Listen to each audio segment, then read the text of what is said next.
There are more than 20 national selections taking place for the Eurovision Song Contest in the first few months of this year. Only one of those has to take place in a bunker to safeguard it from Russian attacks. Only one of them needs to have backup generators in place to ensure that the lights stay on during the show. And only one of those has to be pre-recorded to ensure that it is secure for all the participants. I am, of course, talking about the Ukrainian national selection, Vidbir. For the last 4 years, the show has taken place under impossible circumstances amid the Russian invasion of Ukraine.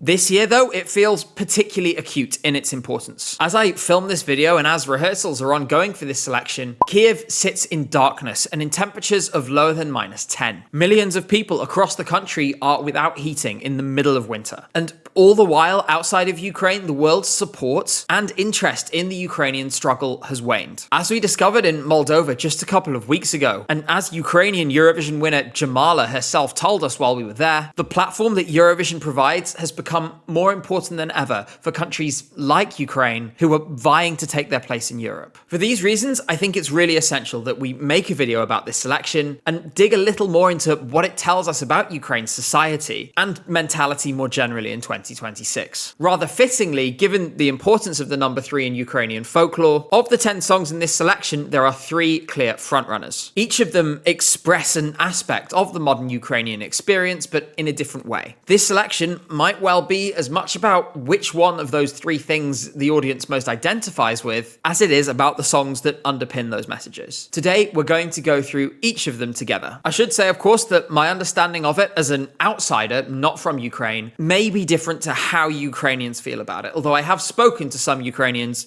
to make this video to ensure that I'm at least somewhat along the right lines. Especially to any Ukrainians watching, I would be really keen to hear your comments below on what you think of what I'm seeing in these songs. In any case, it's time to get started with Heil, who is returning to the contest with her song Catharticus.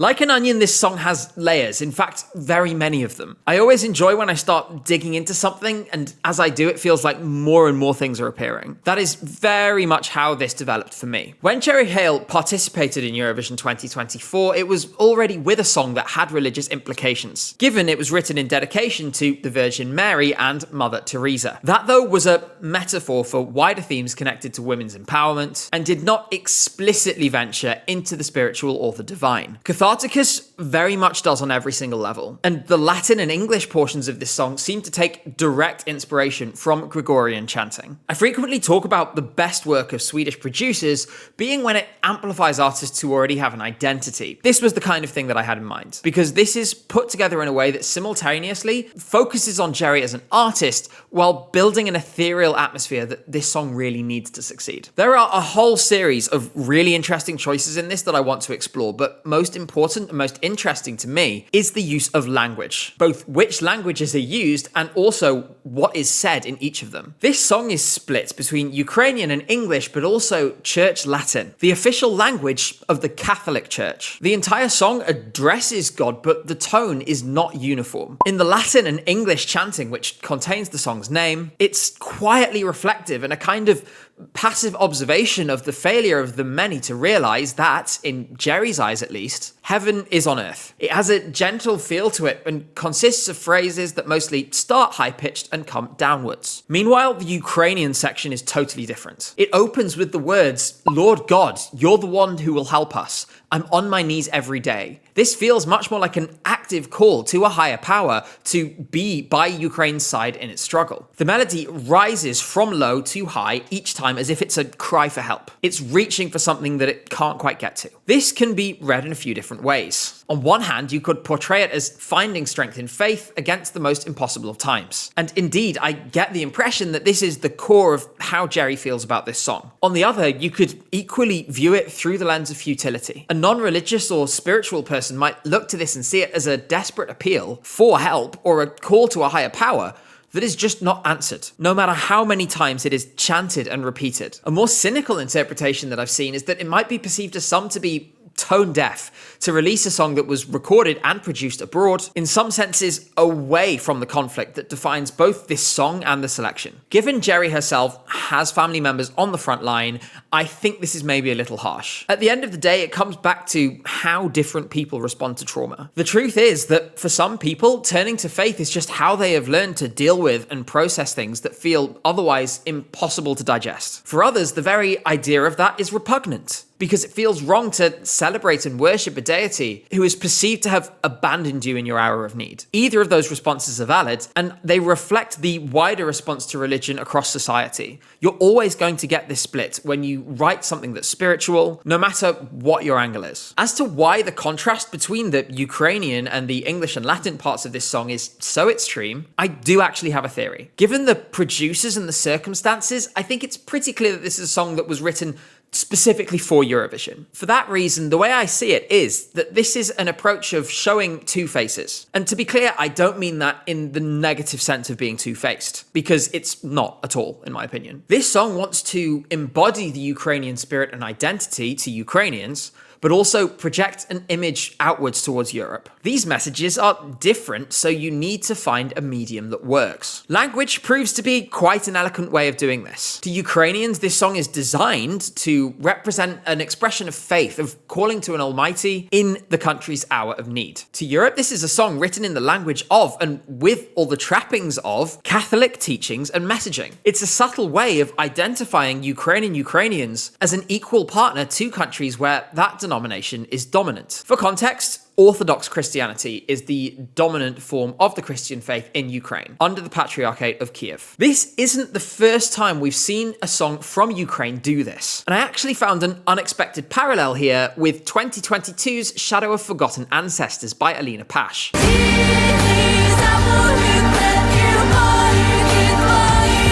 That won the selection that year, but it was later withdrawn after it was revealed that Alina Pash had not been truthful regarding the circumstances of her visits to Crimea post-2014. That song, too, presented two faces. In Ukrainian, she sung of Cossacks defending the land of their ancestors, and the homeland springing up like fields of wheat. It's drenched in the symbols with which Ukrainians define themselves. Then in English, all of a sudden, she's talking about an upbringing led by Shakespeare and Picasso and the Brothers Grimm. These are two very different songs singing about very different things, but they are attempting to produce the same kind of double projection at home versus abroad. Geri has spoken publicly about this song, of course, and it's clear from what she said that there is at least some common core message across the entire song. In her words, "We don't know if it's already too late to change something fundamentally, but I truly believe it's never too late to stop destroying ourselves, each other, and the world around us.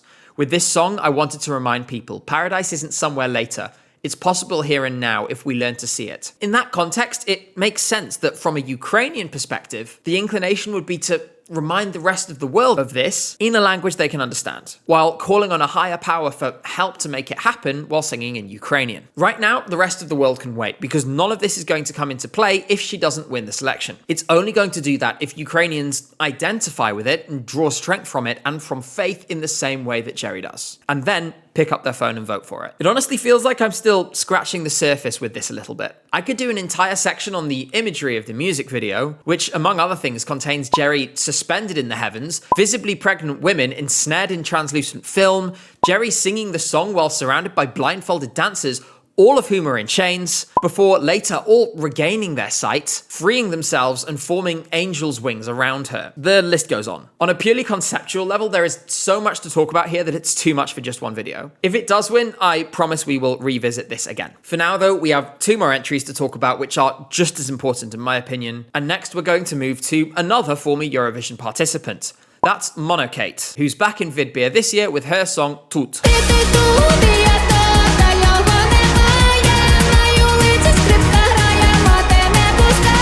Just in case you're not familiar with Monokate, you might know her better if I called her Katarina Pavlenko of the band Goe. They participated in Eurovision 2021 with the song Shum. Since then, she's branched out into doing her own solo project, and she released an EP under the Monokate name last year. This song, in her own words, sounds nothing like her EP. One of the things that distinguishes this, and what distinguished Goe previously, is Monokate's use of the white voice. That's a traditional Slavic style of singing that, in this case, allows her voice voice to pierce so powerfully through the mix in a way she wouldn't be able to otherwise. Much like with Catharticus, the more I listened to this song, the more layers I found underneath it. It's both interwoven with Ukrainian folk traditions that Monokate has grown up with, and simultaneously it feels like a reflection on life in Ukraine today as well. She's talked about this in interviews already, with her saying that the song was a result of her simply reflecting on why it was that every time she went to write music, it was these folk melodies that kept on coming back to her. The song's lyrics reflect on a girl who may or may not be in love with a man who is in some way absent. As is often the case with folk tales, it's unclear and metaphorical by design, which gives us the opportunity to interpret it and find a moral of the story for ourselves. I've been struggling for an interpretation that fully sits right with me, but at the very least I do have some thoughts. I keep thinking about the lines that incidentally Monokate also identifies as the core message of the song. What you don't have, don't worry about it, and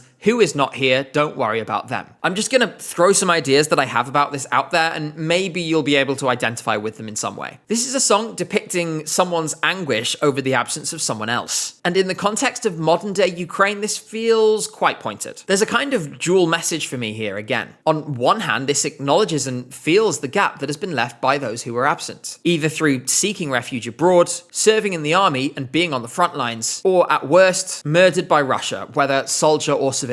When it comes to the refugees specifically, I can't help but see something deeper behind the line, a little white swan swims on the quiet Danube, given that that river flows from the very heart of Europe all the way to an estuary on the Ukrainian border. At the same time as articulating something so visceral and intense in the form of deep anguish and grief about someone's absence, the song is weirdly quite stoic and reflective. There's an element of quiet acceptance to this, of the reality around you, and a statement of intent to continue living your day-to-day life regardless. This in itself is a fundamental act of resistance, and also a sometimes under-discussed part of life at war. The everyday routine still persists, and on some level it's the preservation of that everyday routine that is what is being fought for. Given Monokate's statements about how the song came about, that it was the result of her reflecting on her own internal thought processes, part of me wonders whether this needs to be a song about a conversation with a second person at all. It's written in that style, but I keep asking myself, why can't this just be a conversation that someone's having with themselves in the mirror? I don't think it's particularly unreasonable to say that at least parts of this capture the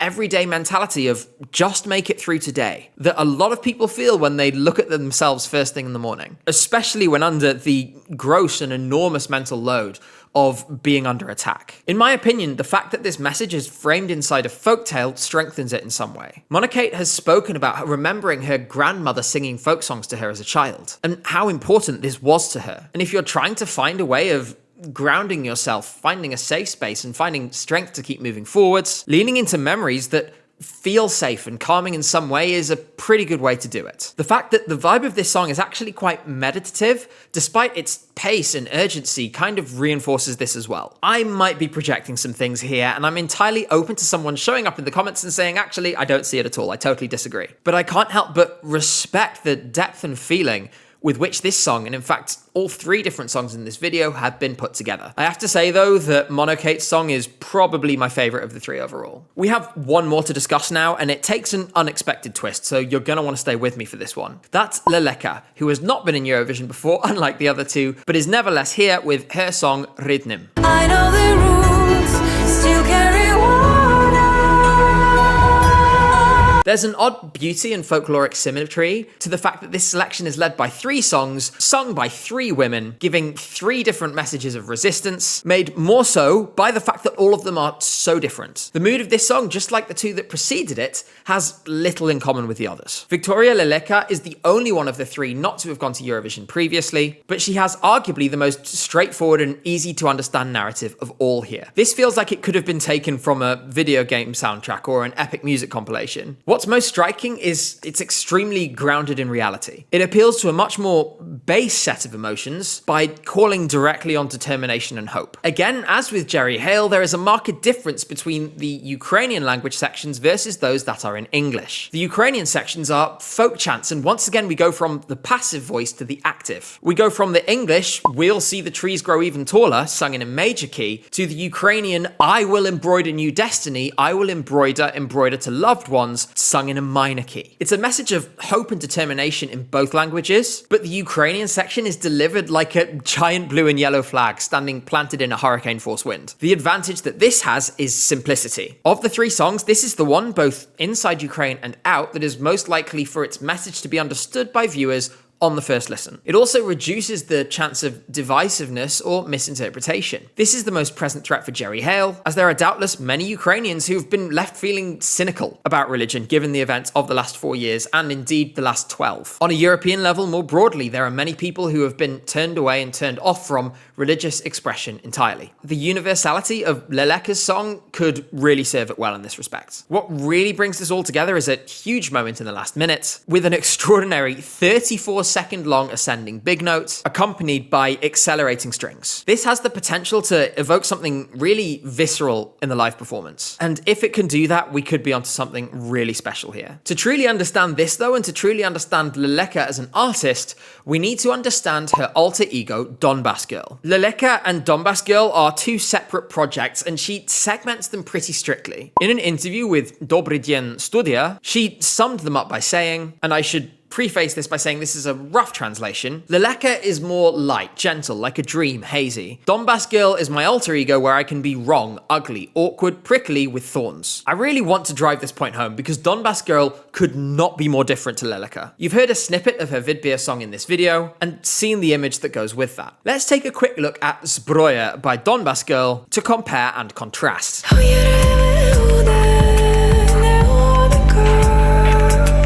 The imagery could not be more stark. She's seen in this video struggling to free herself from rope and with her head caged in chicken wire. The same girl we see wrapped in white singing with joy and hope in Rydnym is seen in this video too, in tears, and again with rage in her eyes. Her alter ego is seen clad in black, pledging revenge. Every bit of light we feel from Rydnym is replaced by this pure, visceral anger and venom. There is literally a sampled clip in this of Russians in Crimea saying, "Mommy, come on, we have to get out of here."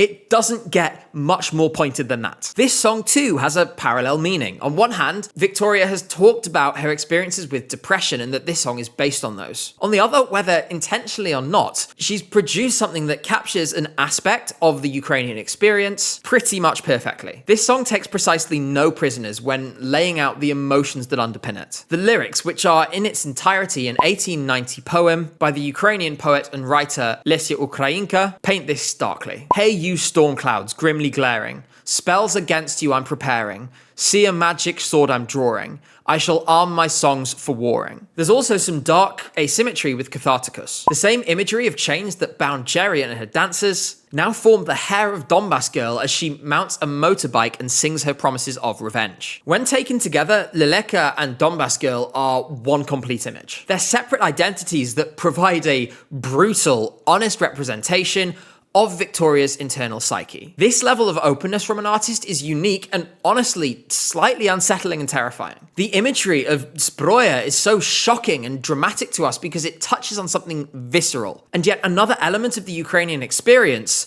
that those on the outside looking in can't truly understand. For every night spent worrying about the future or hoping for better days to come or simply kept awake by the sound of sirens, I can imagine that a great many nights in Ukraine have been spent sleepless not in fear, but in a pure, deep-seated anger and rage directed towards those who have inflicted this upon them. All of us have a vengeful part of us inside somewhere, and Ukrainians in particular have more justification than most in lending that part of us a voice. Donbas Girl encapsulates this, and it's done in a way that makes it uncomfortable because it forces you to confront it. In my opinion, it's genius. Listening to it articulates something within us that we'd often be ashamed of. And in some ways, this makes the song feel like a form of release. Some might call this Catharticus. In contrast, the innocent hope and joy of Rydnym is designed to make us feel a little lighter, while still impressing upon us the importance of protecting those things that are good. For me, at least, the way in which her alter ego so beautifully illustrates the